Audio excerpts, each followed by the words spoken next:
आप सुन रहे हैं जगत गुरु तत्वदर्शी संत रामपाल जी महाराज द्वारा लिखित पुस्तक जीने की राह का पेज नंबर 200। उदाहरण, परमेश्वर कबीर जी का जोगजीत के रूप में काल ब्रह्म के साथ विवाद हुआ था। वह स्वसंवेद बोध पृष्ठ 117 से 122 तक तथा अनुराग सागर 60 से 67 तक है। परमेश्वर कबीर जी अपने पुत्र जोगजीत के रूप में काल के प्रथम ब्रह्मांड में प्रकट हुए, जो 21वां ब्रह्मांड है, जहां पर तप्तशिला बनी है। काल ब्रह्म ने जोगजीत के साथ झगड़ा किया, फिर विवश होकर चरण पकड़कर क्षमा याचना की तथा प्रतिज्ञा करवाकर कुछ सुविधा मांगी। पहली, तीनों युगों यानी सतयुग, त्रेता युग, द्वापर युग में थोड़े जीव पार करना। दूसरा, जोर जबरदस्ती करके जीव मेरे लोक से न ले। तीसरा, आप अपना ज्ञान समझाना। जो आपके ज्ञान को माने वह आपका, और जो मेरे ज्ञान को माने वह मेरा। चौथा, कलयुग में पहले मेरे दूत प्रकट होने चाहिए, पीछे आपका दूत जाए।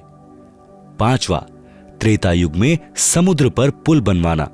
उस समय मेरा पुत्र विष्णु रामचंद्र रूप में लंका के राजा रावण से युद्ध करेगा, समुद्र रास्ता नहीं देगा।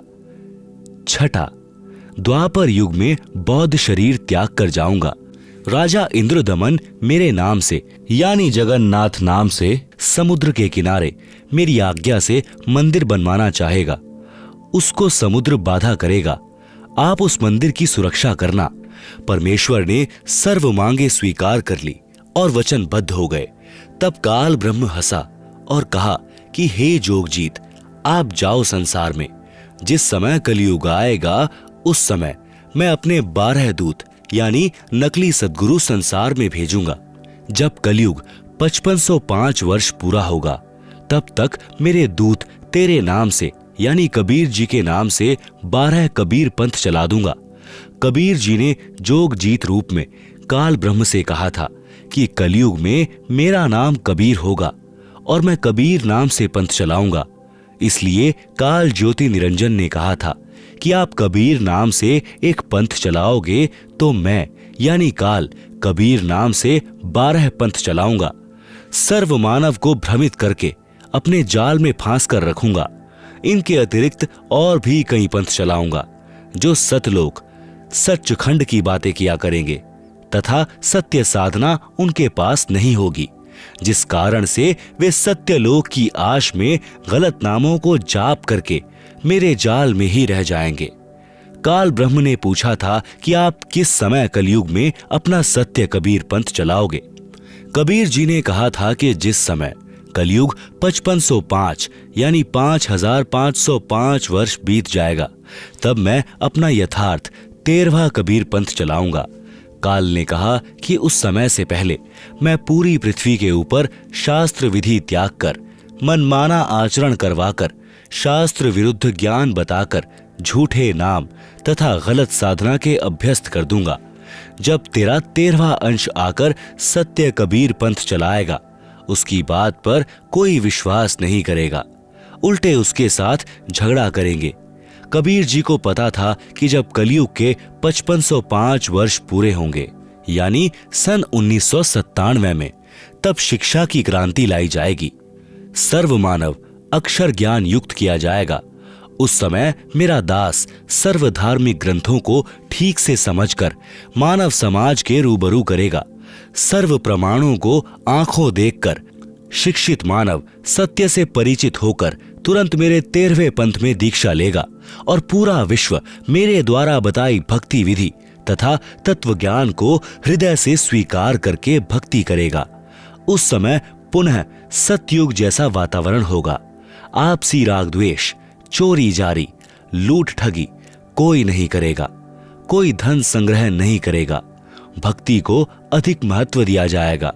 जैसे उस समय उस व्यक्ति को महान माना जा रहा होगा, जिसके पास अधिक धन होगा, बड़ा व्यवसाय होगा, बड़ी बड़ी कोठियां बना रखी होंगी, परंतु 13वें पंथ के प्रारंभ होने के पश्चात उन व्यक्तियों को मूर्ख माना जाएगा। और जो भक्ति करेंगे सामान्य मकान बनाकर रहेंगे, उनको महान, बड़े और सम्मानित व्यक्ति माना जाएगा।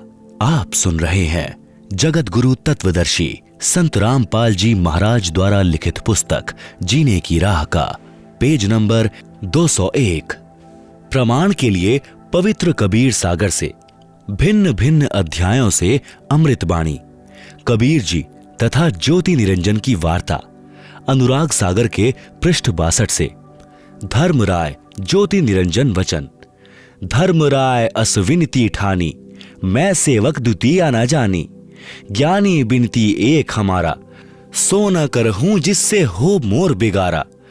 पुरुष दीन है जस मो कहम राजू, तुम भी देहूं तो वो होवे मम काजू। अब मैं वचन तुम्हरो मानी, लीजो हंसा हम सो ज्ञानी। पृष्ठ 63 से अनुराग सागर की वाणी। दयावंत तुम साहेब दाता, एतिक कृपा करो हो ताता। पुरुष श्राप मो कहम दीन्हा, लख जीव नित ग्रासन कीन्हा। पृष्ठ 64 से अनुराग सागर की वाणी। जो जीव सकल लोक तव आवे, कैसे शुधा मोर मिटावे। जैसे पुरुष कृपा मोपे कीन्हा, भोसागर का राज मोहे दीन्हा। तुम भी कृपा मो पर करहु, जो मांगे सो मोहे देहो बरहु।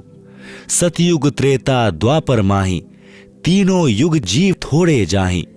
चौथा युग जब कलयुग आवे, तब तब क्षण जीव बहु जावे। पृष्ठ 65 से अनुराग सागर की वाणी। ऊपर से वाणी पंक्ति नंबर 3 से।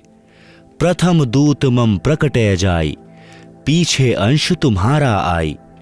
पृष्ठ 64 से अनुराग सागर की वाणी। ऊपर से वाणी पंक्ति नंबर 6। ऐसा वचन हरि मोहे दीजे, तब संसार गवन तव कीजे। जोग जीत वचन, ज्ञानी बचन। पृष्ठ 64 से अनुराग सागर की वाणी। ऊपर से वाणी पंक्ति नंबर 7। आप सुन रहे हैं जगत गुरु तत्वदर्शी संत रामपाल जी महाराज द्वारा लिखित पुस्तक जीने की राह का पेज नंबर 202। अरे काल तुम पर पंच पसारा, तीनों युग जीवन दुख डारा। बिनती तोर ही लीन मैं जानी, मो कहम ठगा काल अभिमानी। जस बिनती तू मोसन कीन्ही, सो अब बख्स तोहे दीन्ही। चौथा युग जब कलयुग आवे, तब हम अपना अंश पठावे। धर्मराय काल वचन। पृष्ठ 64 से अनुराग सागर की वाणी। ऊपर से वाणी पंक्ति नंबर 17। हे साहिब तुम पंथ चलाओ, जीव उबार लोक ले जाओ। पृष्ठ 66 से अनुराग सागर की वाणी। ऊपर से वाणी पंक्ति नंबर 8, 9, 16 से 21। संधि छाप यानी सार शब्द मोहे दीजे ज्ञानी।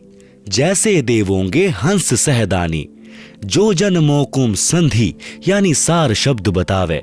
ताके निकट काल नहीं आवे, कहे धर्मराय जाओ संसारा। आनहु जीव नाम अधारा, जो हंसा तुम्हरे गुण गावे। ताही निकट हम नहीं जावे, जो कोई ले है शरण तुम्हारी। मम सिर पग दे होवे पारी, हम तो तुम संग कीन ढिठाई। तात जान कीन ही लड़काई, कोटिन अवगुण बालक करही। पिता एक चित्त नहीं धरही, जो पिता बालक को देह निकारी। तब को रक्षा करे हमारी, सार नाम देखो जे ही साथा। ताही हंस में निवाऊं माथा। ज्ञानी कबीर वचन। अनुराग सागर पृष्ठ 66। जो तो ही देहूं संधि बताई, तो तू जीवन को हइयो दुखदाई। तुम पर पंच जान हम पावा, काल चले नहीं तुम्हरा दावा। धर्म राह तो ही प्रकट भाखा, गुप्त अंक बीरा हम राखा। जो कोई ले नाम हमारा, ताही छोड़ तुम हो जाना नियारा। जो तुम मोर हंस को रोको भाई, तो तुम काल रहन नहीं पाई। धर्मराय काल निरंजन बचन। पृष्ठ 62 तथा 63 से अनुराग सागर की वाणी। बेसक जाओ ज्ञानी संसारा, जीव न माने कहा तुम्हारा। कहा तुम्हारा जीव न माने, हमरी और होए बाद बखाने। दृढ़ फंदा में रचा बनाई, जामे सकल जीव उर्झाई। वेद शास्त्र समर्ति गुणगाना, पुत्र मेरे 3 प्रधाना। तीनहु बहु बाजी रची राखा, हमरी महिमा ज्ञान मुख भाखा। देवल देव पाषाण पुजाई, तीर्थ व्रत जप तप मन लाई, पूजा विश्व देव आराधी, यह मति जीवों को राखा बांधी। जग यानी यज्ञ होम और नेम आचारा, और अनेक फंद में डारा। ज्ञानी कबीर वचन, हमने कहा सुनो अन्यायी, कांटो फंद जीव ले जाई, जेते फंद तुम रचे विचारी, सत्य शब्द ते सबे विडारी। जौन जीव हम शब्द दृढ़ावें, फंद तुम्हारा सकल मुक्तावें। जब ही जीव चिन्ही ज्ञान हमारा, तज ही भ्रम सब तोर पसारा। सत्य नाम जीवन समझावें, हंस उबार लोक ले जावे। पुरुष सुमिरन सार बीरा, नाम अविचल जना वहूं। शीश तुम्हारे पांव देके, हंस लोक पठावहूं। ताके निकट काल नहीं आवे, संधि देख ताको सिर नावे। संधि यानी सत्य नाम जमा सार नाम। धर्मराय काल वचन, पंथ एक तुम आप चलाओ, जीवन को सतलोक ले जाओ। द्वादश पंथ करूं मैं साजा, नाम तुम्हारा ले करो आवाजा। द्वादश यम संसार पठाऊं, नाम कबीर ले पंथ चलाऊं। प्रथम दूत मेरे प्रगटे जाई, पीछे अंश तुम्हारा आई। यही विधि जीवन को भ्रमाऊं, आपन नाम पुरुष का बताऊं। द्वादश पंथ नाम जो लेही, हमरे मुख में आन समय ही। शब्दार्थ, वाणी नंबर 1 से 54 का शब्दार्थ ऊपर कर दिया है। ज्ञानी कबीर वचन चौपाई, अध्याय स्वसंवेद बोध, पृष्ठ 121। अरे काल पर पंच पसारा, तीनों युग जीवन दुख आधारा। बिनती तोरी लीन मैं मानी, मोक हम ठगे काल अभिमानी। चौथा युग जब कलयुग आई, तब हम अपना अंश पठाई। काल फंद छूटे नर लोई, सकल सृष्टि पर वानिक यानी दीक्षित होई। घर घर देखो बोध यानी ज्ञान विचारा यानी चर्चा। सत्य नाम सब ठोर उचारा, 5505 तब यह वचन होएगा साचा।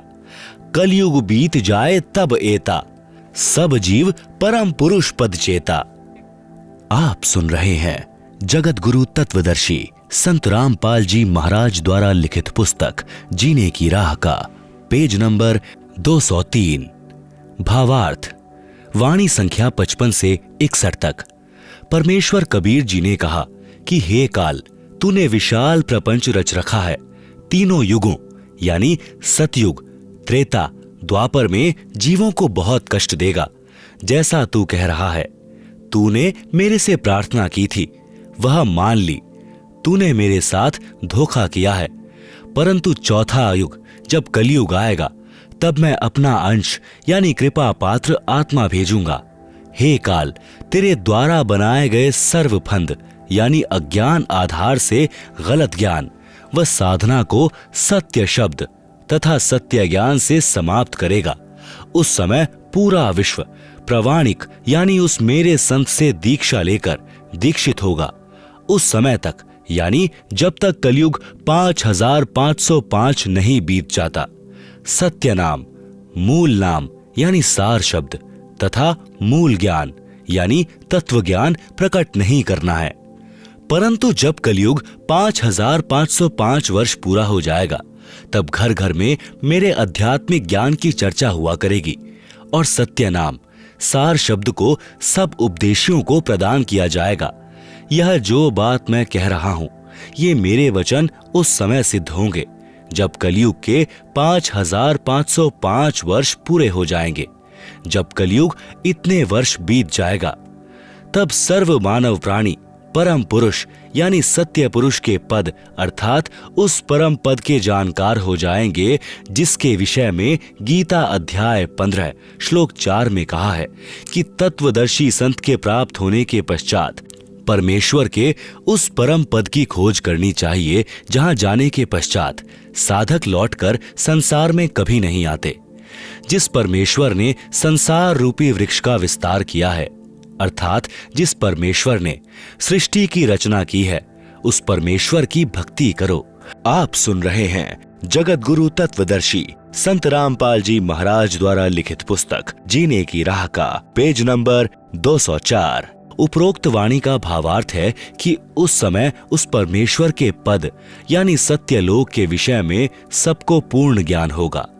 स्वसंवेद बोध पृष्ठ 170। अथ स्वसंवेद की स्फुट वार्ता चौपाई। 1,80,000 पीर पैगंबर और अवतारा, सो सब आही निरंजन वंशा, तन धरी धरी करें निज पिता प्रशंसा। 10 अवतार निरंजन केरे, राम कृष्ण सब माही बडेरे। इनसे बड़ा ज्योति निरंजन सोई, या में फेर बदल नहीं कोई। भावार्थ, परमेश्वर कबीर जी ने बताया है कि बाबा आदम से लेकर हजरत मोहम्मद तक कुल 1,80,000 पैगंबर तथा 10 अवतार जो हिंदू मानते हैं, ये सब काल के भेजे आए हैं। इन 10 अवतारों में राम तथा कृष्ण प्रमुख हैं। ये सब काल की महिमा बनाकर सर्व जीवों को भ्रमित करके काल साधना दृढ़ कर गए हैं। इन सब का मुखिया ज्योति निरंजन काल यानी ब्रह्म है। स्वसंवेद बोध पृष्ठ 171 1515। सत्य कबीर वचन दोहे 5,505 जब कलयुग बीत जाए, महापुरुष फरमान तब जग तारण को आए। हिंदू तुर्क आदि सबे जेते जीव जहान, सत्य नाम की साख गही पावे पद निर्वाण। यथा सरितगन आप ही मिले सिंधु में धाए, सत्य सुकृत के मध्य तिमि सब ही पंथ समाए। जब लग पूर्ण होए नहीं ठीक का तिथि बार, कपट चातुरी तब ही लो स्वसम वेद निर्धार। सब ही नारी नर शुद्ध तब जब ठीक का दिन आवंत, कपट चातुरी छोड़ी के शरण कबीर गहंत। एक अनेक हैं गए पुनः अनेक हों एक, हंस चले सतलोक सब सत्य नाम की टेक। घर घर बोध विचार हो दुर्मति दूर बहाए, कलयुग में सब एक होई बरते सहज सुभाए। कहाँ उग्र कहाँ शूद्र हो हरे सबकी भव पीर यानी पीड़, सो समान समदृष्टि है समर्थ सत्य कबीर। आप सुन रहे हैं जगत गुरु तत्वदर्शी संत रामपाल जी महाराज द्वारा लिखित पुस्तक जीने की राह का पेज नंबर 205। भावार्थ, परमेश्वर कबीर जी ने बताया है कि हे धर्मदास, मैंने ज्योति निरंजन यानी काल ब्रह्म से भी कहा था, अब आपको भी बता रहा हूं। स्वसंवेद बोध की वाणी संख्या 66 से 74 का सरलार्थ। जिस समय कलयुग 5,505 वर्ष बीत जाएगा, तब एक महापुरुष विश्व को पार करने के लिए आएगा। हिंदू, मुसलमान आदि आदि जितने भी पंथ तब तक बनेंगे और जितने जीव संसार में हैं, वे मानव शरीर प्राप्त करके उस महापुरुष से सत्य नाम लेकर सत्य नाम की शक्ति से मोक्ष प्राप्त करेंगे। वह महापुरुष जो सत्य कबीर पंथ चलाएगा, उस 13वें पंथ में सब पंथ स्वतः ऐसे तीव्र गति से समा जाएंगे जैसे भिन्न भिन्न नदियां अपने आप निर्बाध दौड़कर समुद्र में गिर जाती हैं। उनको कोई रोक नहीं पाता। ऐसे उस 13वें पंथ में सब पंथ शीघ्रता से मिलकर एक पंथ बन जाएगा। परंतु जब तक ठीक का समय नहीं आएगा, यानी कलयुग 5,505 वर्ष पूरे नहीं करता, तब तक मैं जो यह ज्ञान स्वसंवेद में बोल रहा हूं, आप लिख रहे हो, निराधार लगेगा। जिस समय वह निर्धारित समय आएगा, उस समय स्त्री पुरुष उच्च विचारों तथा शुद्ध आचरण के होकर कपट व्यर्थ की चतुराई त्याग कर मेरी यानी कबीर जी की शरण ग्रहण करेंगे। परमात्मा से लाभ लेने के लिए एक, मानव धर्म से अनेक पंथ यानी धार्मिक समुदाय बन गए हैं। वे सब पुनः एक हो जाएंगे। सब हंस यानी निर्विकार भक्त आत्माएं सत्य नाम की शक्ति से सतलोक में चले जाएंगे। मेरे अध्यात्म ज्ञान की चर्चा घर घर में होगी, जिस कारण से सबकी दुर्मति समाप्त हो जाएगी। कलयुग में फिर एक होकर सहज बर्ताव करेंगे, यानी शांति पूर्वक जीवन जिएंगे। कहां उग्र अर्थात चाहे डाकू, लुटेरा, कसाई हो चाहे शूद्र, अन्य बुराई करने वाला नीच होगा। परमात्मा सत्य भक्ति करने वालों की भव पीर यानी सांसारिक कष्ट हरेगा, यानी दूर करेगा। सत्य साधना से सबकी भव पीर यानी सांसारिक कष्ट समाप्त हो जाएंगे और उस 13वें पंथ का प्रवर्तक सबको समान दृष्टि से देखेगा, अर्थात ऊंच नीच में भेदभाव नहीं करेगा। वह समर्थ सत्य कबीर ही होगा। मम संत मुझे जान मेरा ही स्वरूपम। प्रश्न, वह 13वां पंथ कौन सा है? उसका प्रवर्तक कौन है? उत्तर, वह 13वां पंथ यथार्थ सत कबीर पंथ है। उसके प्रवर्तक स्वयं कबीर परमेश्वर जी हैं।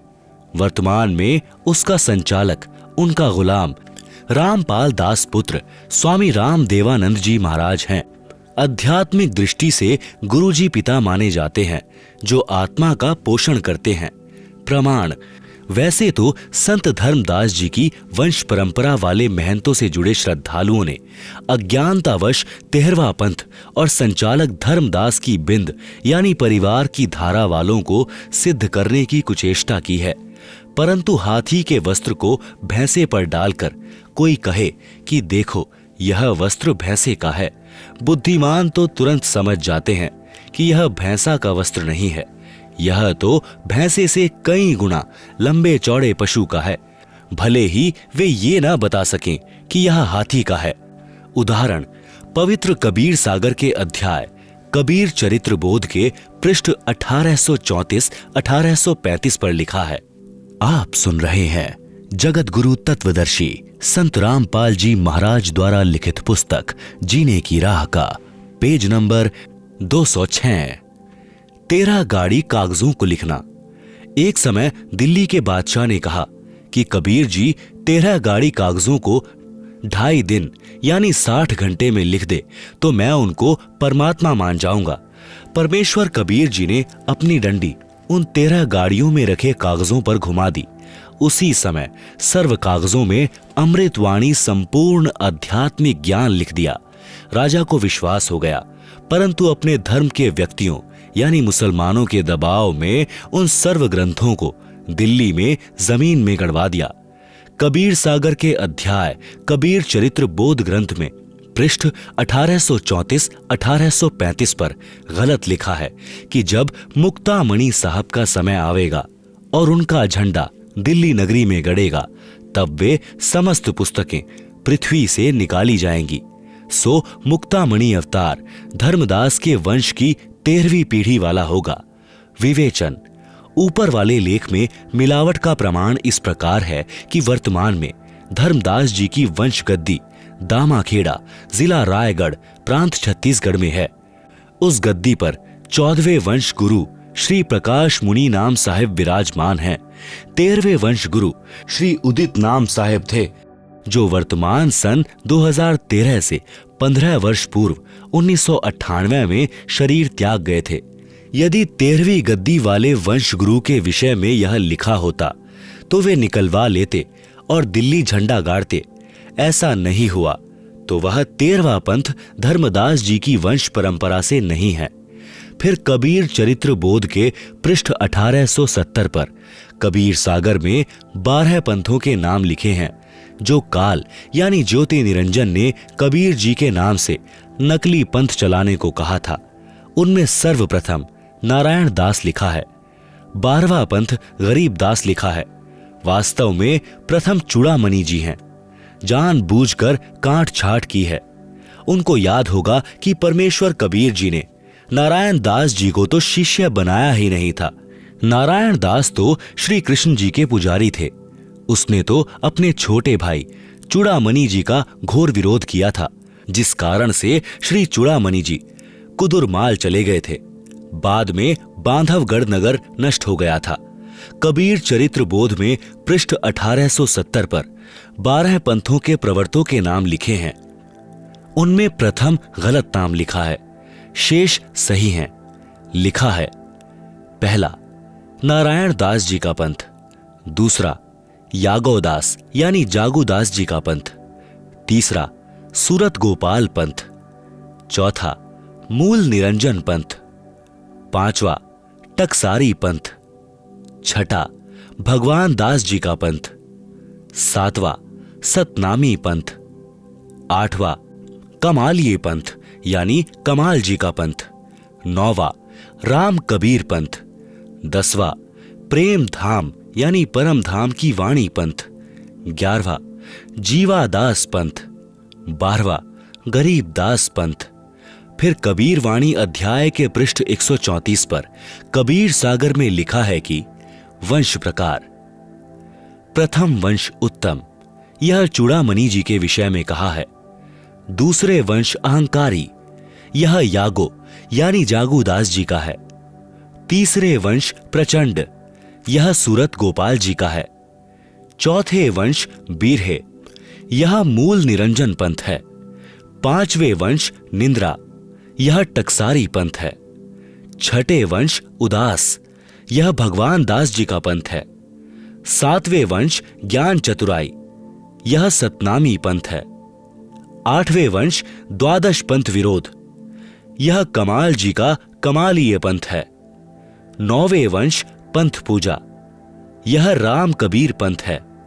10वें वंश प्रकाश, यह परम धाम की वाणी पंच है। 11वें वंश प्रकट पसारा, यह जीवा पंथ है। 12वें वंश प्रकट होए उजियारा, यह संत गरीब दास जी, गांव छुड़ानी, जिला झज्जर, प्रांत हरियाणा वाला पंथ है, जिन्होंने परमेश्वर कबीर जी के मिलने के पश्चात उनकी महिमा को तथा यथार्थ ज्ञान को बोला, जिससे परमेश्वर कबीर जी की महिमा का कुछ प्रकाश हुआ। 13वें वंश मिटे सकल अंधियारा, यह यथार्थ कबीर पंथ है, जो सन 1994 से प्रारंभ हुआ है, जो मुझ दास यानी रामपाल दास द्वारा संचालित है। आप सुन रहे हैं जगत गुरु तत्वदर्शी संत रामपाल जी महाराज द्वारा लिखित पुस्तक जीने की राह का पेज नंबर 207।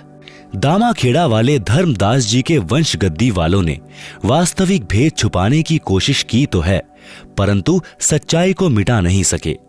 कबीर सागर के अध्याय कबीर बानी के पृष्ठ 136 पर द्वादश पंथ चलो सो भेद, द्वादश पंथ काल फुरमाना, भूले जीव न जाए ठिकाना, ताते आगम कह हम राखा, वंश हमारा चूड़ामणि शाखा, प्रथम जग में जागू भ्रमावे, बिना भेद वह ग्रंथ चुरावे, दूसर सुरती गोपाल होई, अक्षर जो जोग दृढ़ावे सोई। विवेचन, यहां पर प्रथम जागूदास बताया है, जबकि वाणी स्पष्ट कर रही है कि वंश यानी प्रथम चूड़ामणि है, दूसरा जागूदास।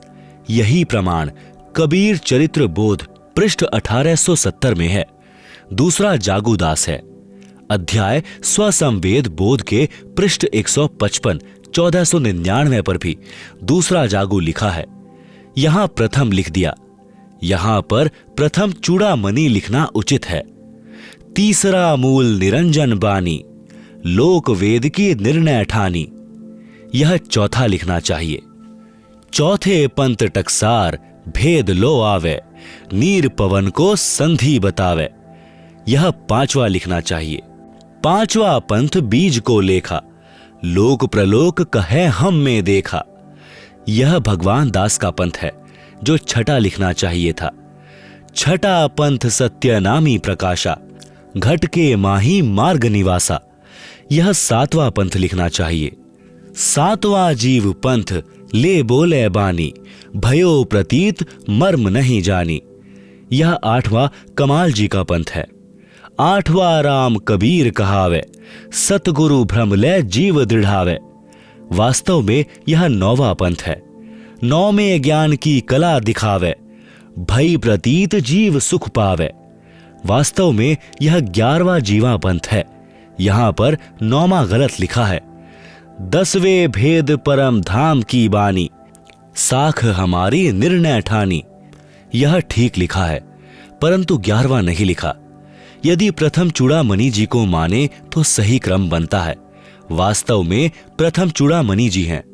इसके पश्चात 12वें पंथ गरीबदास जी वाले पंथ का वर्णन प्रारंभ होता है। यह सांकेतिक है। संत गरीबदास जी का जन्म वे संवत 1774 में हुआ था। यहां गलती से 1775 लिखा है, यह प्रिंट में गलती है। संवत 1775 होई, ता दिन प्रेम प्रकटे जग सोई। आज्ञा रहे ब्रह्म बोध लावे, कोली चमार सबके घर खावे। साखी हमारी लिए जीव समझावे, असंख्य जन्म ठोर नहीं पावे। 12वें पंथ प्रगट होवे बानी, शब्द हमारे की निर्णय ठानी। अस्थिर घर का मर्म नहीं पावे, ये 12 यानी 12 पंथ हमी को ध्यावे, यानी कबीर जी को ध्यावे। 12 पंथ हम ही यानी कबीर जी ही चली आवे। सब पंथ मिटा एक ही पंथ चलावे। प्रथम चरण कल जुग निर्याणा, यानी निर्वाण, तब मगहर मांडो मैदाना। आप सुन रहे हैं जगत गुरु तत्वदर्शी संत रामपाल जी महाराज द्वारा लिखित पुस्तक जीने की राह का पेज नंबर 208।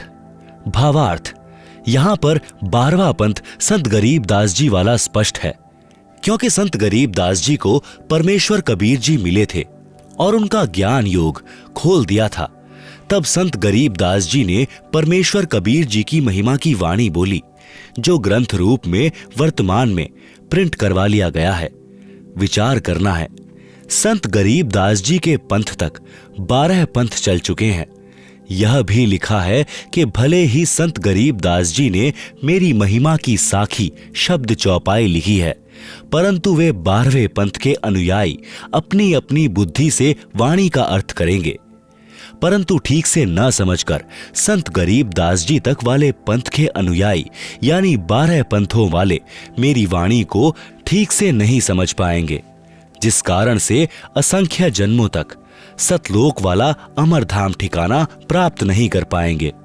ये 12 पंथ वाले कबीर जी के नाम से पंथ चलाएंगे और मेरे नाम से महिमा प्राप्त करेंगे, परंतु ये 12 के 12 पंथों वाले अनुयायी अस्थिर यानी स्थायी घर सत्यलोक को प्राप्त नहीं कर सकेंगे।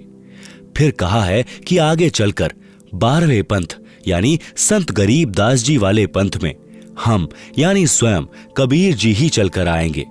तब सर्व पंथों को मिटाकर एक पंथ चलाऊंगा। कलयुग का वह प्रथम चरण होगा, जिस समय मैं यानी कबीर जी संवत 1575 ईस्वी सन 1518 को मगहर नगर यानी उत्तर प्रदेश से निर्वाण प्राप्त करूंगा, यानी कोई लीला करके सतलोक जाऊंगा। आप सुन रहे हैं जगत गुरु तत्वदर्शी संत रामपाल जी महाराज द्वारा लिखित पुस्तक जीने की राह का पेज नंबर 209। परमेश्वर कबीर जी ने कलयुग को 3 चरणों में बांटा है। प्रथम चरण तो वह जिसमें परमेश्वर लीला करके जा चुके हैं। बिचली पीढ़ी वह है जब कलयुग 5505 वर्ष बीत जाएगा। अंतिम चरण में सब कृतघ्न हो जाएंगे, कोई भक्ति नहीं करेगा। मुझ दास यानी रामपाल दास का निकास संत गरीबदास वाले 12वें पंथ से हुआ है। वह 13वां पंथ अब चल रहा है, परमेश्वर कबीर जी ने चलवाया है। गुरु महाराज स्वामी राम देवानंद जी का आशीर्वाद है। यह सफल होगा और पूरा विश्व परमेश्वर कबीर जी की भक्ति करेगा। संत गरीबदास जी को परमेश्वर कबीर जी सतगुरु रूप में मिले थे। परमात्मा तो कबीर हैं ही, वे अपना ज्ञान बताने स्वयं पृथ्वी पर तथा अन्य लोकों में प्रकट होते हैं। संत गरीबदास जी ने असुर निकंदन रमैणी में कहा है कि सतगुरु दिल्ली मंडल आयसी, सूती धरती सूम जगायसी। दिल्ली के तख्त छत्र फेर भी फिरायसी, 64 योगिनी मंगल गायसी। संत गरीबदास जी के सतगुरु परमेश्वर कबीर बंदी छोड़ जी थे। परमेश्वर कबीर जी ने कबीर सागर अध्याय कबीर बानी पृष्ठ 136 तथा 137 पर कहा है कि 12वां पंथ संत गरीबदास जी द्वारा चलाया जाएगा। संवत 1775 होई, जा दिन प्रेम प्रकटै जग सोई।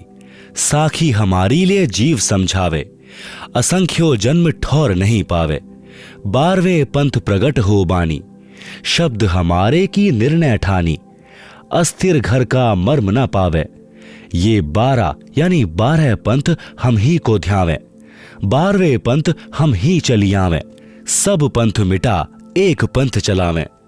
भावार्थ, परमेश्वर कबीर जी ने स्पष्ट कर दिया है कि 12वें पंथ तक के अनुयायी मेरी महिमा की साखी जो मैंने यानी परमेश्वर कबीर जी ने स्वयं कही है, जो कबीर सागर, कबीर साखी, कबीर बीजक, कबीर शब्दावली आदि आदि ग्रंथों में लिखी है, उनको तथा जो मेरी कृपा से गरीब दास जी द्वारा कही गई वाणी के गूढ़ रहस्यों को ठीक से न समझकर स्वयं गलत निर्णय करके अपने अनुयायियों को समझाया करेंगे, परंतु सत्य से परिचित न होकर असंख्यों जन्म स्थायी घर अर्थात सनातन परम धाम यानी सत्यलोक को प्राप्त नहीं कर सकेंगे। फिर मैं यानी परमेश्वर कबीर जी उस गरीब दास वाले पंथ में आऊंगा जो कलयुग में 5505 वर्ष पूरे होने पर यथार्थ सत कबीर पंथ चलाया जाएगा। उस समय तत्व ज्ञान पर घर घर में चर्चा चलेगी। तत्व ज्ञान को समझकर सर्व संसार के मनुष्य मेरी भक्ति करेंगे, सब अच्छे आचरण वाले बनकर शांति पूर्वक रहा करेंगे। इससे सिद्ध है कि 13वां पंथ जो यथार्थ कबीर पंथ है वह अब मुझ दास यानी रामपाल दास द्वारा चलाया जा रहा है। कृपा परमेश्वर कबीर जी की है। जब परमेश्वर कबीर जी तोतादरी स्थान पर ब्राह्मणों के भंडारे में भैंसे से वेद मंत्र बुलवा सकते हैं तो वे स्वयं भी बोल सकते थे। समर्थ की समर्थता इसी में है कि वे जिससे चाहें अपनी महिमा का परिचय दिला सकते हैं। शायद इसीलिए परमेश्वर कबीर जी ने अपनी कृपा से मुझ दास यानी रामपाल दास से यह 13वां पंथ चलवाया है। आप सुन रहे हैं जगत गुरु तत्वदर्शी संत रामपाल जी महाराज द्वारा लिखित पुस्तक जीने की राह का पेज नंबर 210। कलयुग वर्तमान में कितना बीत चुका है। हिंदू धर्म में आदि शंकराचार्य जी का विशेष स्थान है। दूसरे शब्दों में कहें तो हिंदू धर्म के संरक्षक तथा संजीवन दाता भी आदि शंकराचार्य हैं। उनके पश्चात जो प्रचार उनके शिष्यों ने किया उसके परिणाम स्वरूप हिंदू देवताओं की पूजा की क्रांति सी आई है। उनके इष्ट देव श्री शंकर भगवान हैं। उनकी पूज्य देवी पार्वती जी हैं। इसके साथ श्री विष्णु जी तथा अन्य देवताओं के वे पुजारी हैं। विशेषकर पंचदेव पूजा का विधान है। पहली श्री ब्रह्मा जी, दूसरी श्री विष्णु जी, तीसरी श्री शंकर जी, चौथी श्री पारासर ऋषि जी, पांचवी श्री कृष्ण द्वैपायन उर्फ श्री वेद व्यास जी पूज्य हैं। पुस्तक जीवनी आदि शंकराचार्य में लिखा है कि आदि शंकराचार्य जी का जन्म 508 वर्ष ईशा जी से पूर्व हुआ था। फिर पुस्तक हिमालय तीर्थ में भविष्यवाणी की थी जो आदि शंकराचार्य जी के जन्म से पूर्व की है। कहा है कि आदि शंकराचार्य जी का जन्म कलयुग के 3000 वर्ष बीत जाने के पश्चात होगा। अब गणित की रीति से जांच करके देखते हैं वर्तमान में यानी 2012 में कलयुग कितना बीत चुका है। आदि शंकराचार्य जी का जन्म ईशा जी के जन्म से 508 वर्ष पूर्व हुआ। ईशा जी के जन्म को हो गए 2012 वर्ष। शंकराचार्य जी को कितने वर्ष हो गए? 2012 जमा 508 यानी 2520 वर्ष। ऊपर से हिसाब लगाएं तो शंकराचार्य जी का जन्म हुआ कलयुग 3000 वर्ष बीत जाने पर। कुल वर्ष 2012 में कलयुग कितना बीत चुका है? 3000 जमा 2520 यानी 5520 वर्ष। अब देखते हैं कि 5505 वर्ष कलयुग कौन से सन में पूरा होता है। 5520 घटा 5505 यानी 15 वर्ष 2012 से पहले। 2012 घटा 15 यानी 1997 ईस्वी को कलयुग 5505 वर्ष पूरा हो जाता है। संवत के हिसाब से स्वदेशी वर्ष फाल्गुन महीने यानी फरवरी मार्च में पूरा हो जाता है। जो संतजन मानते हैं कि श्रीमद् भगवद गीता 5151 वर्ष पूर्व कही गई थी वह गलत है। आप सुन रहे हैं जगत गुरु तत्वदर्शी संत रामपाल जी महाराज द्वारा लिखित पुस्तक जीने की राह का पेज नंबर 211 है। गुरु बिन मोक्ष नहीं। प्रश्न, क्या गुरु के बिना भक्ति नहीं कर सकते? उत्तर, भक्ति कर सकते हैं परंतु व्यर्थ प्रयत्न रहेगा। प्रश्न, कारण बताएं। परमात्मा का विधान है जो सूक्ष्म वेद में कहा है, गुरु बिन माला फेरते, गुरु बिन देते दान, गुरु बिन दोनों निष्फल हैं, पूछो वेद पुराण। रामकृष्ण से कौन बड़ा, उन्हों भी गुरु कीन्ह, तीन लोक के वेधनी, गुरु आगे आधीन। रामकृष्ण बड़े तिन्हु पुर राजा, तिन गुरु बंद कीन्ह निज काजा। भावार्थ, गुरु धारण किए बिना यदि नाम जाप की माला फिराते हैं और दान देते हैं, वे दोनों व्यर्थ हैं। यदि आप जी को संदेह हो तो अपने वेदों तथा पुराणों में प्रमाण देखें। श्रीमद् भगवद गीता चारों वेदों का सारांश है। गीता अध्याय 2 श्लोक 7 में अर्जुन ने कहा कि हे श्री कृष्ण, मैं आपका शिष्य हूं, आपकी शरण में हूं। गीता अध्याय 4 श्लोक 3 में श्री कृष्ण जी में प्रवेश करके काल ब्रह्म ने अर्जुन से कहा कि तू मेरा भक्त है। पुराणों में प्रमाण है कि श्री रामचंद्र जी ने ऋषि वशिष्ठ जी से नाम दीक्षा ली थी और अपने घर व राजकाज में गुरु वशिष्ठ जी की आज्ञा लेकर कार्य करते थे। श्री कृष्ण जी ने ऋषि संदीपनी जी से अक्षर ज्ञान प्राप्त किया तथा श्री कृष्ण जी के आध्यात्मिक गुरु श्री दुर्वासा ऋषि जी थे। कबीर परमेश्वर जी हमें समझाना चाहते हैं कि आप जी श्री राम तथा श्री कृष्ण जी से तो किसी को बड़ा अर्थात समर्थ नहीं मानते हो। वे तीन लोक के मालिक थे। उन्होंने भी गुरु बनाकर अपनी भक्ति की, मानव जीवन सार्थक किया। इससे सहज में ज्ञान हो जाना चाहिए कि अन्य व्यक्ति यदि गुरु के बिना भक्ति करता है तो कितना सही है, अर्थात व्यर्थ है। गुरु के बिना देखा देखी कही सुनी भक्ति को लोक वेद के अनुसार भक्ति कहते हैं। लोक वेद का अर्थ है किसी क्षेत्र में प्रचलित भक्ति का ज्ञान जो तत्व ज्ञान के विपरीत होता है। लोक वेद के आधार से यह दास यानी संत रामपाल दास श्री हनुमान जी, बाबा श्याम जी, श्री राम, श्री कृष्ण, श्री शिव जी तथा देवी देवताओं की भक्ति करता था। हनुमान जी की भक्ति में मंगलवार का व्रत, बूंदी का प्रसाद बांटना, स्वयं देशी घी का गिच चूरमा खाता था। बाबा हनुमान को डालडा वनस्पति घी से बनी बूंदी का भोग लगाता था। हरे राम हरे कृष्ण, कृष्ण कृष्ण हरे हरे का मंत्र जाप करता था। किसी ने बता दिया कि ओम नाम सबसे बड़ा, इससे बड़ा न कोई। ओम नाम का जाप करे तो शुद्ध आत्मा होए। आप सुन रहे हैं जगत गुरु तत्वदर्शी संत रामपाल जी महाराज द्वारा लिखित पुस्तक जीने की राह का पेज नंबर 212 है। इस कारण से ओम नाम का जाप शुरू कर दिया। ओम नमो शिवाय यह शिव का मंत्र जाप करता था। ओम भगवते वासुदेवाय नमः यह विष्णु जी का जाप करता था।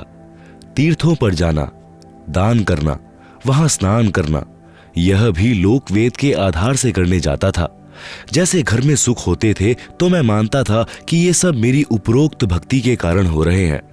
जैसे कक्षा में पास होना, विवाह होना, पुत्र तथा पुत्रियों का जन्म होना, नौकरी लगना, ये सर्व सुख उपरोक्त साधना से ही मानता था। कबीर परमेश्वर जी ने सूक्ष्म वेद में कहा है, पीछे ला गया जाऊं था मैं लोक वेद के साथ, रास्ते में सतगुरु मिले दीपक दीन्हा हाथ। भावार्थ है कि साधक लोक वेद अर्थात दंत कथा के आधार से भक्ति कर रहा था। उस शास्त्र विरुद्ध साधना के मार्ग पर चल रहा था।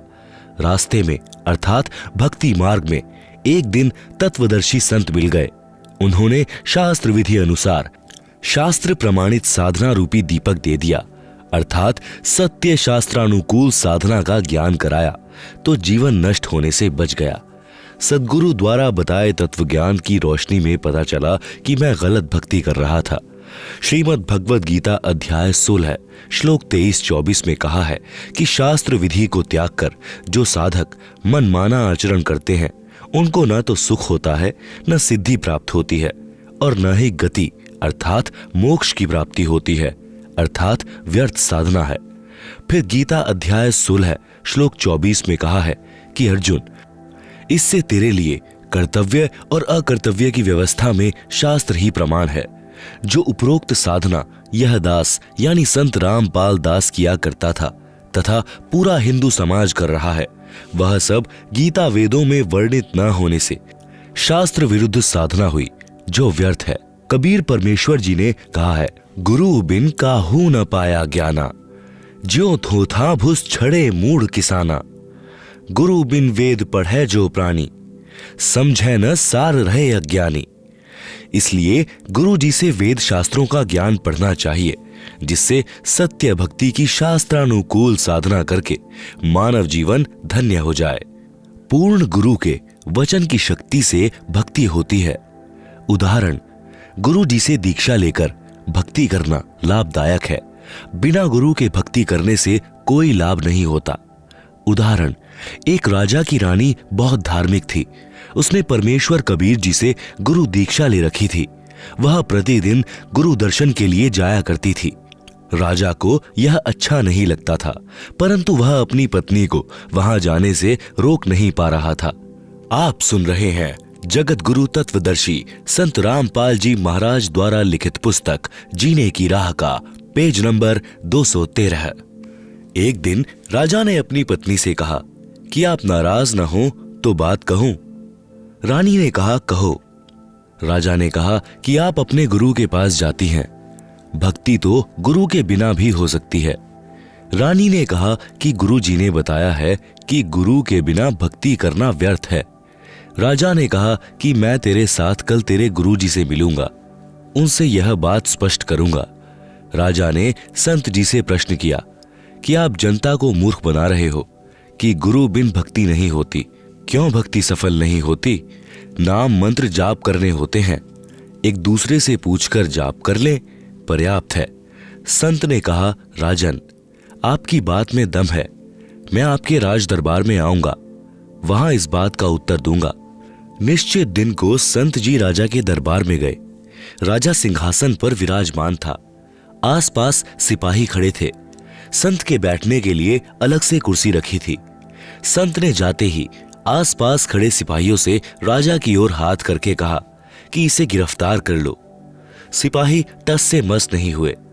संत ने लगातार 3 बार यही वाक्य आदेश दोहराया कि इसे गिरफ्तार कर लो, परंतु राजा को सिपाहियों ने गिरफ्तार नहीं किया। राजा को संत पर क्रोध आया कि यह कमबख्त मेरी पत्नी को इसलिए बहका रहा था कि इससे राज्य को प्राप्त कर लूं। राजा ने एक बार कहा कि सिपाहियों, इसे गिरफ्तार कर लो। राजा के हाथ का संत की ओर संकेत था। उसी समय सिपाहियों ने संत को गिरफ्तार कर लिया।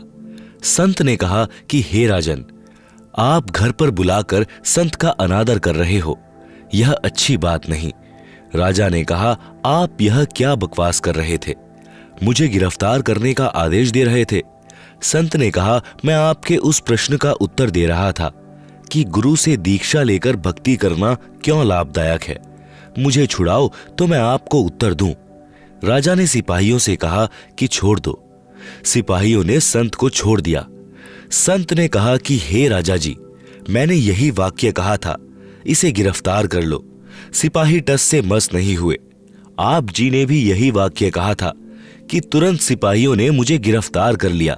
आपके वचन में राज की शक्ति है, मेरे वचन में आध्यात्मिक शक्ति है। आप उसी नाम जाप के लिए किसी को भक्ति के लिए कहोगे तो वह मंत्र कोई कार्य नहीं करेगा। मैं वही नाम जाप करने को कहूंगा, वह तुरंत प्रभाव से क्रियावान होगा। इसलिए पूर्ण संत से दीक्षा लेने से साधक में तुरंत आध्यात्मिक प्रक्रिया प्रारंभ हो जाती है। उसकी आत्मा में भक्ति का अंकुर निकल आता है। सूक्ष्म वेद में कहा है कि सद्गुरु पशु मानुष करी डारे, सिद्धि दे अगर ब्रह्म विचारे। आप सुन रहे हैं जगत गुरु तत्वदर्शी संत रामपाल जी महाराज द्वारा लिखित पुस्तक जीने की राह का पेज नंबर 214।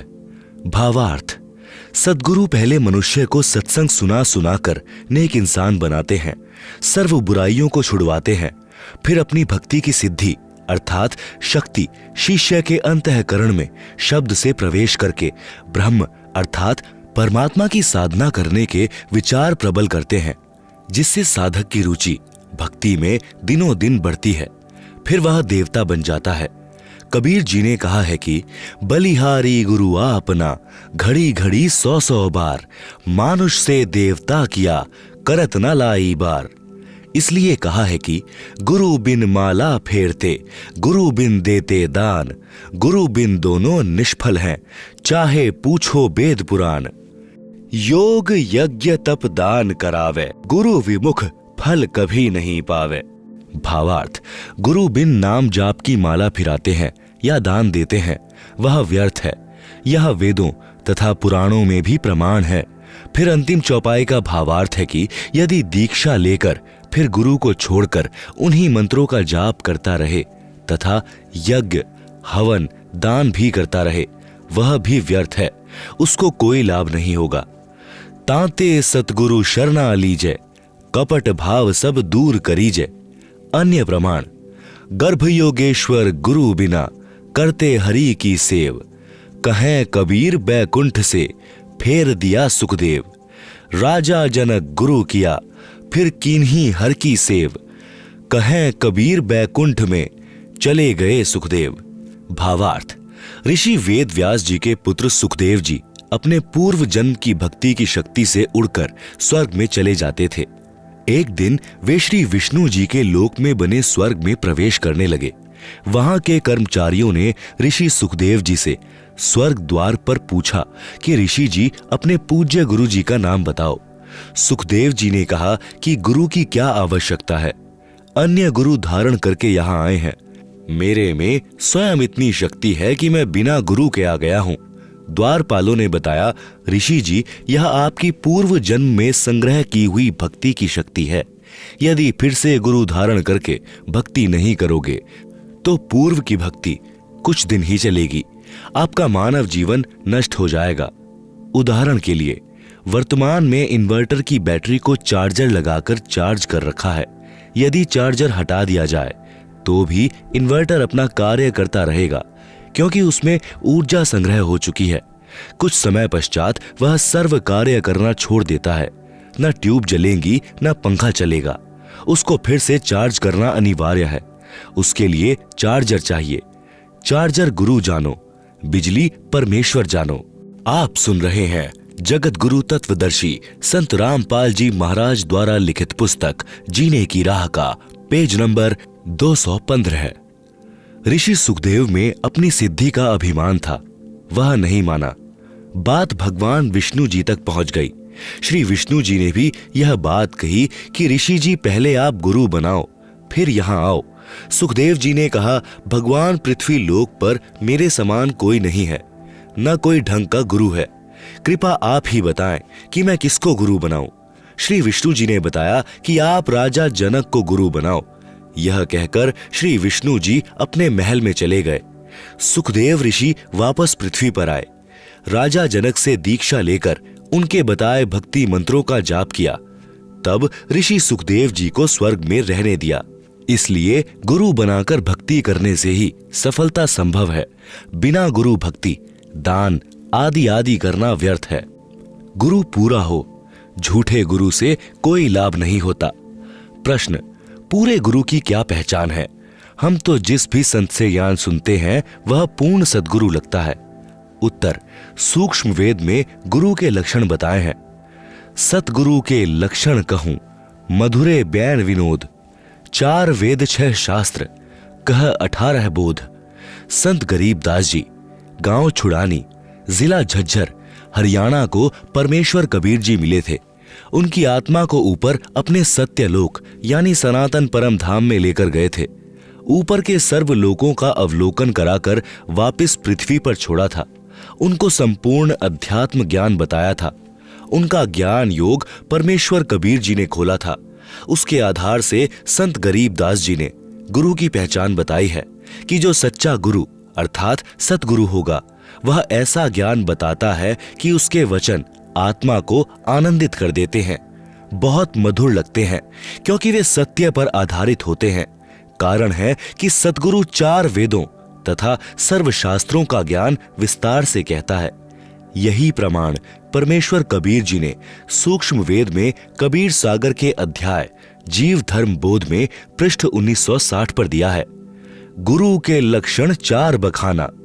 प्रथम वेद शास्त्र को ज्ञाना, दूजे हरि भक्ति मन कर्म बानी, तीजे समदृष्टि करी जानी, चौथे वेद विधि सब कर्मा, ये 4 गुरु गुण जानो मर्मा। सरलार्थ, कबीर परमेश्वर जी ने कहा है कि जो सच्चा गुरु होगा उसके 4 मुख्य लक्षण होते हैं। पहला, सब वेद तथा शास्त्रों को वह ठीक से जानता है। दूसरे वह स्वयं भी भक्ति मन कर्म वचन से करता है, अर्थात उसकी कथनी और करनी में कोई अंतर नहीं होता। तीसरा लक्षण यह है कि वह सर्व अनुयायियों से समान व्यवहार करता है, भेदभाव नहीं रखता। चौथा लक्षण यह है कि वह सर्व भक्ति कर्म वेदों यानी 4 वेद तो सर्व जानते हैं, ऋग्वेद, यजुर्वेद, सामवेद, अथर्ववेद तथा 5वां वेद सूक्ष्म वेद है। इन सर्व वेदों के अनुसार करता और कराता है।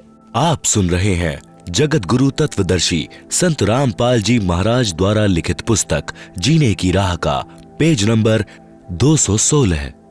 वेदों यानी 4 वेदों ऋग्वेद, यजुर्वेद, सामवेद तथा अथर्ववेद में केवल ओम यह एक नाम है जाप करने का। प्रमाण यजुर्वेद अध्याय 40 मंत्र 15 तथा 17 में। मंत्र 15 में कहा है कि ओम नाम का स्मरण कार्य करते करते करो, विशेष तड़फ के साथ करो, मनुष्य जीवन का परम कर्तव्य मानकर स्मरण करो। ओम का जाप मृत्यु पर्यंत करने से इतना अमरत्व प्राप्त हो जाएगा जितना ओम के स्मरण से होता है। यजुर्वेद अध्याय 40 मंत्र 15। यजुर्वेद अध्याय 40 मंत्र 17 में वेद ज्ञान दाता ब्रह्म ही है। कहा है कि जो पूर्ण परमात्मा है वह तो परोक्ष यानी छुपा है, यानी अव्यक्त है, वह सबकी दृष्टि में नहीं आता। उसकी जानकारी यजुर्वेद अध्याय 40 मंत्र 10 में बताई है कि उसका यथार्थ यानी ज्ञान तत्वदर्शी संत ही जानते हैं। उनसे सुनो। फिर यजुर्वेद अध्याय 40 मंत्र 17 में आगे कहा है कि अहम खम ब्रह्म यानी मैं ब्रह्म हूं, मेरा ओम नाम है, मैं ऊपर दिव्य आकाश रूपी ब्रह्म लोक में रहता हूं। यजुर्वेद अध्याय 40 मंत्र 17। यही प्रमाण श्री देवी महापुराण यानी गीता प्रेस गोरखपुर से प्रकाशित सचित्र मोटा टाइप केवल हिंदी के 7वें स्कंद में पृष्ठ 562-563 पर श्री देवी जी ने राजा हिमालय को बताया है कि राजन, आप यदि आत्म कल्याण चाहते हो तो मेरी भक्ति सहित सर्व बातों को छोड़ दो, केवल एक ओम नाम का जाप करो, ब्रह्म प्राप्ति का उद्देश्य रखो, इससे आप ब्रह्म को प्राप्त हो जाओगे। वह ब्रह्मलोक रूपी दिव्य आकाश में रहता है। इससे स्पष्ट हुआ कि वेदों में केवल एक ओम नाम ही जाप का है। श्रीमद् भगवद गीता जो वेदों का सारांश है, उसमें अध्याय 8 श्लोक 13 में कहा है, ओम इति एकाक्षरम ब्रह्म व्याहरण माम अनुस्मरण यह प्रयाति त्यजन देहम सह याति परमाम गतिम। अनुवाद, गीता ज्ञान दाता ब्रह्म ने कहा है कि मुझ ब्रह्म का केवल ओम यानी ओम यह एक अक्षर है, इसका उच्चारण स्मरण करता हुआ जो साधक शरीर त्याग कर जाता है वह मृत्यु उपरांत ओम नाम के स्मरण से मिलने वाली परम गति अर्थात ब्रह्मलोक को प्राप्त होता है। श्रीमद् भगवद गीता तथा वेदों में इसके अतिरिक्त अर्थात ओम यानी ओम के अतिरिक्त कोई नाम ब्रह्म साधना का नहीं है। प्रमाणित हुआ कि ओम यानी ओम नाम का जाप शास्त्र प्रमाणित है। गीता ज्ञान दाता ने स्पष्ट किया है कि अर्जुन, तेरे और मेरे बहुत जन्म हो चुके हैं, आगे भी होंगे। मेरी उत्पत्ति को ऋषि तथा देवतागण नहीं जानते। गीता अध्याय 2 श्लोक 12, गीता अध्याय 4 श्लोक 5, गीता अध्याय 10 श्लोक 2। इससे सिद्ध हुआ कि गीता ज्ञान दाता ब्रह्म नाशवान है तथा जन्मता मरता है। इसके पुजारी भी जन्म मरण के चक्र में ही रहेंगे। इसलिए गीता अध्याय 8 श्लोक 16 में कहा है कि ब्रह्मलोक में गए साधक भी पुनर्जन्म में रहते हैं। इसलिए गीता ज्ञानदाता ने गीता अध्याय 18 श्लोक 62 में कहा है कि हे भारत, तू सर्वभाव से उस परमेश्वर की शरण में जा। उस परमेश्वर की कृपा से ही तू परम शांति तथा सनातन परम धाम अर्थात सत्यलोक को प्राप्त होगा।